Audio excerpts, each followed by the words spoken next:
Hello students, welcome back to organised knowledge channel. आज की video में बच्चों डिस्कस करेंगे worksheet number 11 for class 10th। विषय हिंदी है और ये वर्कशीट आपके लिए 30 जुलाई 2021 के लिए शेड्यूल की गई है। आज की वर्कशीट बच्चों बहुत ही जो है आप कह सकते हो इंटरेस्टिंग वर्कशीट है, जहाँ पर आपको कविता पढ़ने को मिलेगी जो कि बहुत ही इंटरेस्टिंग कविता है। और ये जो कविता है ये मैथिली शरण गुप्त जी द्वारा लिखी गई कविता है। वर्कशीट शुरू करने से पहले बेटा प्लीज़ चैनल को सब्सक्राइब कर लीजिए, बेल आइकन को भी प्रेस कर लो ताकि आपको आने वाली हर वीडियो की नोटिफिकेशन वो समय से मिल जाए। ये जो कविता है बेटा ये मातृभूमि कविता का पद्यांश है, ठीक है, उसका एक अंश है। कविता का नाम है मातृभूमि, जो कि मैथिली शरण गुप्त जो एक महान कवि है, एक प्रसिद्ध कवि हैं, उनके द्वारा लिखी गई है। और मैथिली शरण गुप्त जी राष्ट्र कवि माने जाते हैं, ठीक है। तो ये उनकी एक प्रसिद्ध कविता है जिसमें वो अपने जन्मभूमि का गुणगान करते हैं और अपनी जन्मभूमि को वो सब जन्मभूमि के ऊपर वो सब कुछ न्यौछावर कर देने की मांग करते हैं, ठीक है। देखिए कविता पढ़ते हैं। नीलांबर परिधान हरित पट पर सुंदर है, कि जो हमारी पृथ्वी क्या है, हरी भरी है, हरियाली है। तो इसके ऊपर आकाश ने एक तरह से क्या उड़ा हुआ है, ये आकाश जो है ये क्या है, उसका एक तरह से सुंदर वस्त्र है, यानी आकाश वस्त्र की तरह हमारी पृथ्वी की के ऊपर जो है शोभित है। हमारी पृथ्वी का ये एक बहुत ही आकर्षक वस्त्र है। सूर्य चंद्र युग मुकुट मेखला रत्नाकर है। यहाँ पर क्या कहा गया है कि जो सूर्य और चंद्रमा है, ठीक है, ये क्या है, इसके मुकुट हैं। और मेखला रत्नाकर है, मेखला यानी जो समुद्र है, ठीक है, वो क्या है, समुद्र है, इसके वो करघनी है। रत्नाकर क्या होते हैं, आभूषण। आभूषण यानी जो है वो क्या है, यहाँ पे करघनी बोला गया है, करघनी है। नदियाँ प्रेम प्रवाह फूल तारे मंडल हैं, कि नदियाँ जो है वो क्या है, वो बहने वाली नदियाँ प्रेम का प्रवाह हैं। और जैसे एक जो माता होती है उसके अंदर प्रेम उबड़ता है, तो यहाँ पर भी बताया गया है कि पृथ्वी का यहाँ पर देखिए मातृभूमि का मानवीकरण अलंकार किया गया है। क्लियर है। तो मानवीकरण अलंकार जो है यानी निर्जीव चीज़ों को सजीवों में एक तरह से चित्रित करना मानवीकरण होता है। तो यहाँ पर हमारी पृथ्वी का एक जो है पूरी पृथ्वी का यहाँ पर मानवीकरण अलंकार किया गया है कि यही पृथ्वी जो है जिस पर हमने जन्म लिया है, वो एक यहाँ की जो बहने वाली नदियाँ हैं वो जिस तरह से एक माँ की गोद में जब बच्चा खेलता है या एक माँ होती है उसके अंदर जो प्रेम का प्रवाह होता है, ये नदियाँ भी उसी तरह से प्रेम का प्रवाह हैं। फूल तारे मंडल हैं, फूल और तारे इसके आभूषण हैं। बंदी जन खग वृद्ध शेष वन सिंहासन है, कि जो बंदी यानी यहाँ पे क्या है कि जो पक्षियाँ हैं वो इसका गुणगान करते हैं।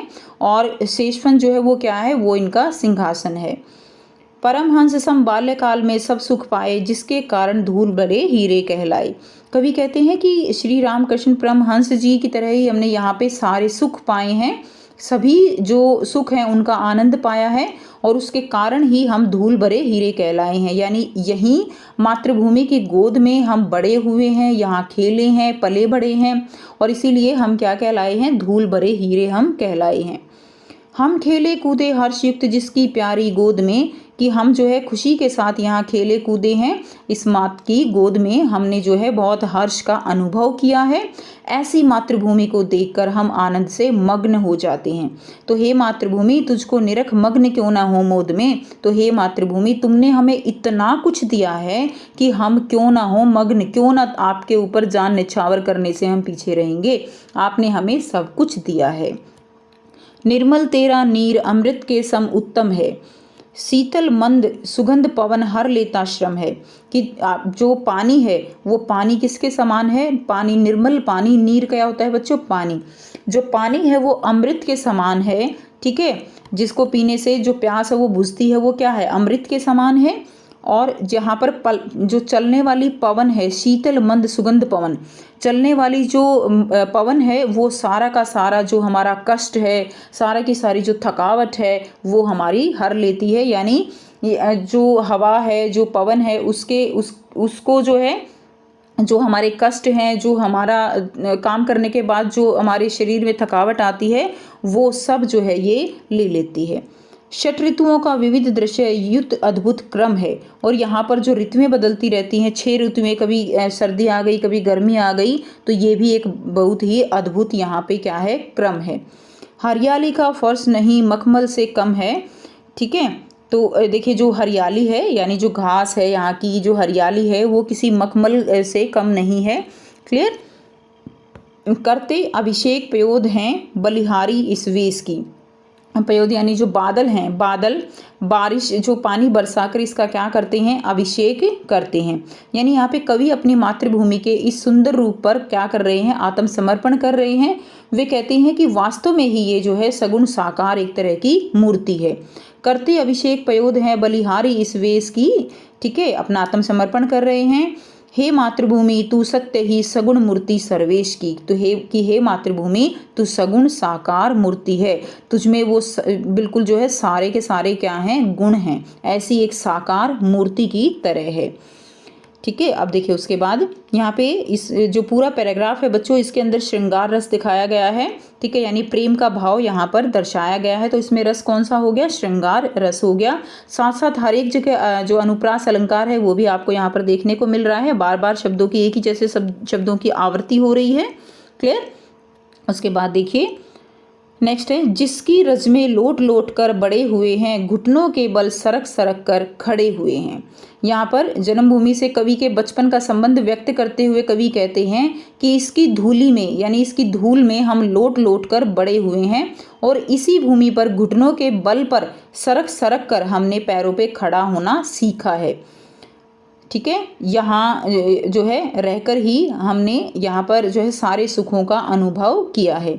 सुचि सुधा सींचता रात में तुझ पर चंद्र प्रकाश है, कि रात में जो है चांद का प्रकाश वो अपनी चांदनी से आपको सींचता है।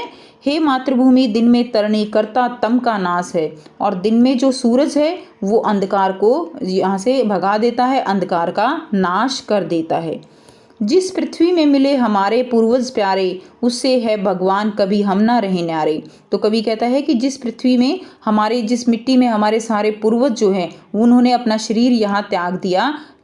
ठीक है, ये कि ये सभी जो कुछ हमें हमारी को देन है वो सब हमारी मातृभूमि के लिए देन है।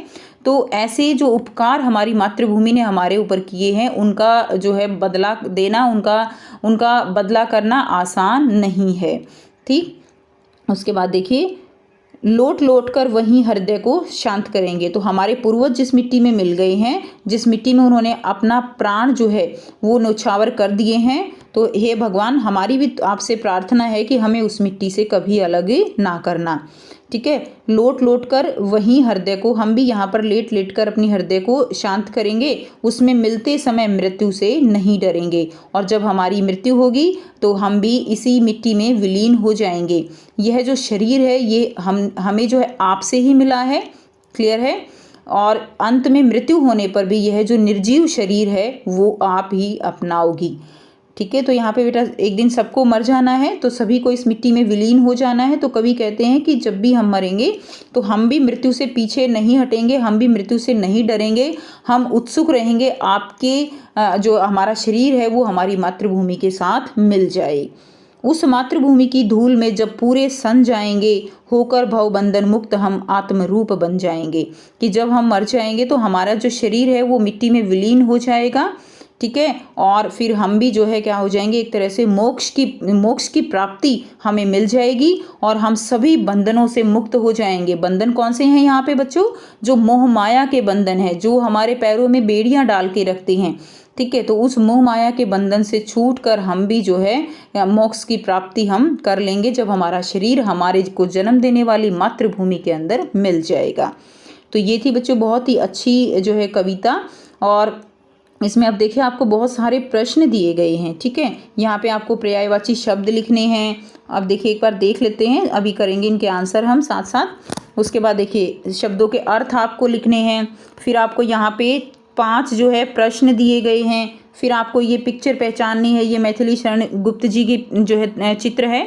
ठीक है, जिनको राष्ट्र कवि की उपाधि दी गई है। उसके बाद आपको प्रकृति से संबंधित एक कविता की रचना भी करनी है। तो आइए बेटा करते हैं ये सारे क्वेश्चंस हम। पहला जो प्रश्न है, निम्नांकित शब्दों के अर्थ लिखिए।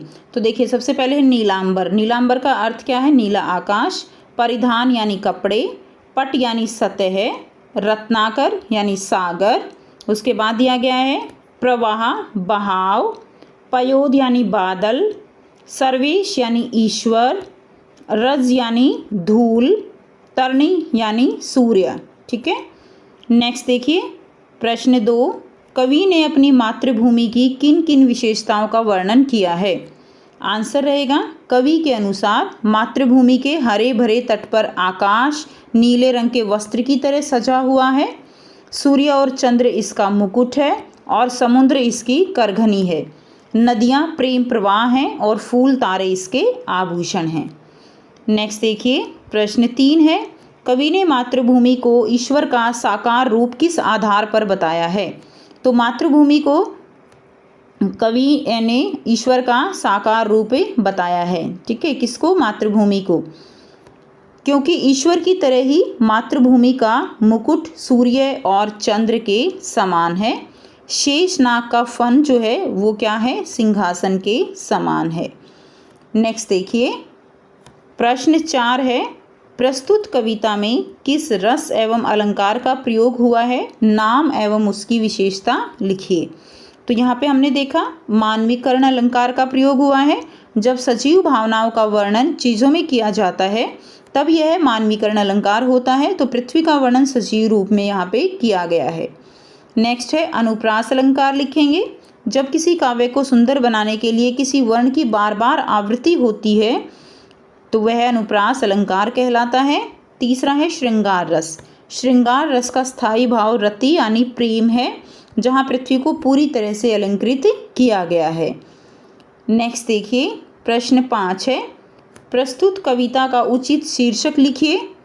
शीर्षक क्या होता है बच्चों की, पूरी कविता में हमने किस बारे में पढ़ा है। तो बेटा ये कविता ही मातृभूमि से रिलेटेड है, कविता का नाम भी मातृभूमि ही है, तो ये हमारी मातृभूमि इसका क्या हो जाएगा, उचित शीर्षक हो जाएगा।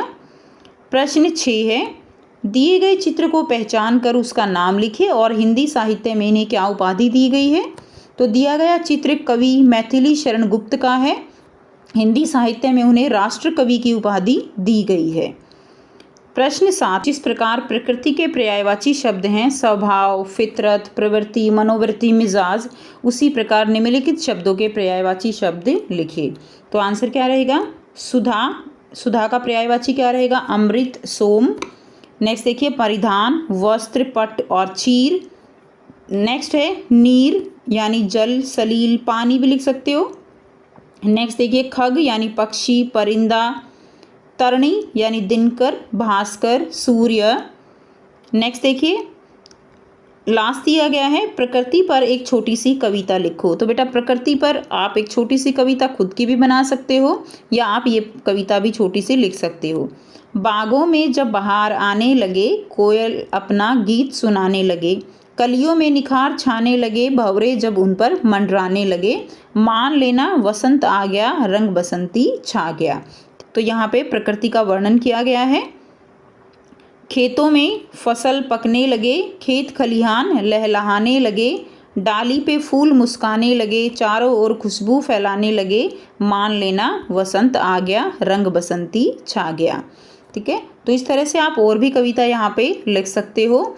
सो ये थी आपकी आज की वर्कशीट। आई होप स्टूडेंट्स आपको बच्चों वर्कशीट क्लियर है। कोई भी डाउट है आप पूछ सकते हो। वीडियो अच्छी लगी तो वीडियो को लाइक कर दीजिए, शेयर कर दीजिए और चैनल को भी सब्सक्राइब कर दीजिए। So thanks for watching students. मिलते हैं नेक्स्ट वीडियो में नेक्स्ट वर्कशीट के साथ।